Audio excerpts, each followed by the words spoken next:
Yeah, g'day, bud. Man, good question, bud. Look, let me give you my honest answer. I've trained thousands of real estate agents across the country, and so I'm well versed in what it takes to be successful and not. And I saw your question. I thought, man, I'm actually, as you can hear in my voice, I'm coming across as sicky. I thought I'll do this with respect that it deserves and float you the pros and cons. So first off, you mentioned how realistic is it to earn $180,000 quickly and on a consistent basis. You would be, well, here's the first question. If you've got the work ethic where you will do anything, whatever it takes, I mean, in your first year, is it possible to earn over $200,000 a year? Absolutely it is. Is it likely? Statistically, no, because the average earnings across the country, and just Google, what are the average real estate wages, real estate agents' wages, and you will find it's less than $100,000. So that means way more than half of those agents are earning less than that. That's what average means. And when you factor in multi-million dollar performers, like, okay, if you're over in Perth here, Tom Carlin, Josh Brockhurst, Jay Stanley down in Bunbury, Vivian Yap, Paul Tonich. Those, I'm relatively new to Perth, so I don't know as many of the agents as I do over east, but those names alone, some or all of them might be familiar to you.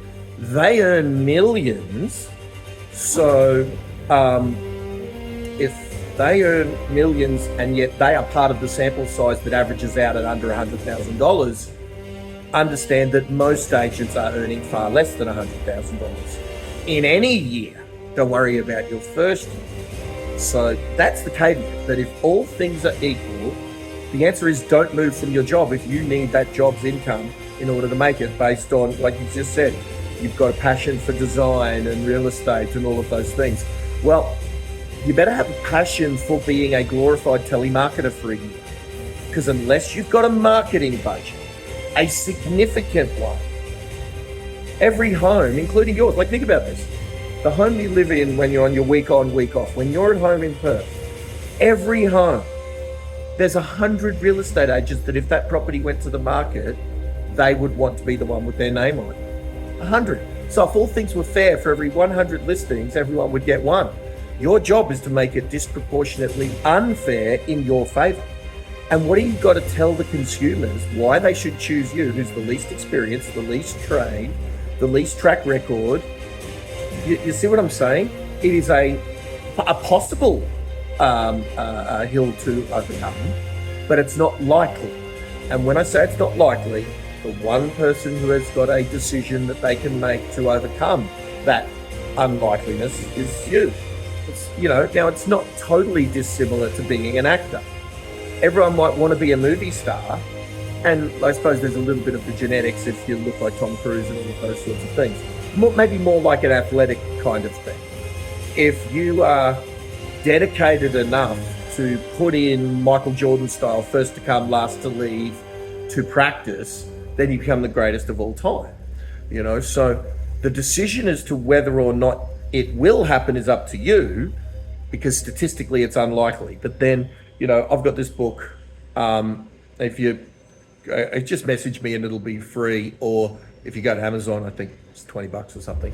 But I'll spoiler it. The last page, the last sentence is this, is no matter how big your dreams are, no matter how big your goals are, if someone's ever done it, if it's humanly possible, even if the chances are 1,000,000 to 1 against you, if the chances are 1 in 1,000,000 for getting it done, and I try to get all dramatic, I tried to make it even rhyme, if the chances of 1 in 1,000,000 of getting it done, be the one, because someone's got to be the one, otherwise it's impossible.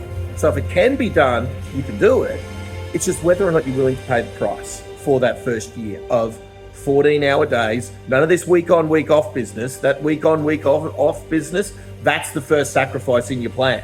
Like, it'll now be an 80-hour week every week with probably no days off if you want to earn 180,000 in your pocket in the first year. So, man, dig me up. You can find me. I'm not hard to find. I'll try and look a bit more professional than this in the future, but I wanted to answer you in real time when I saw your message. So I hope that was helpful for you, my man. And do contact me. I've got some people all over Perth where the right environment, now I tell you, if after watching this, you're still saying, yep, give it to, then I've got some people who will give you the environment with which to ply your trade. Because, and there's one thing I was going to say in that comment, every principal licensee that you go and talk to will say, oh yeah, mate, you can do it. Because they're willing to take the chance that it's maybe 1 in 100 that will do it and will make a lot of money.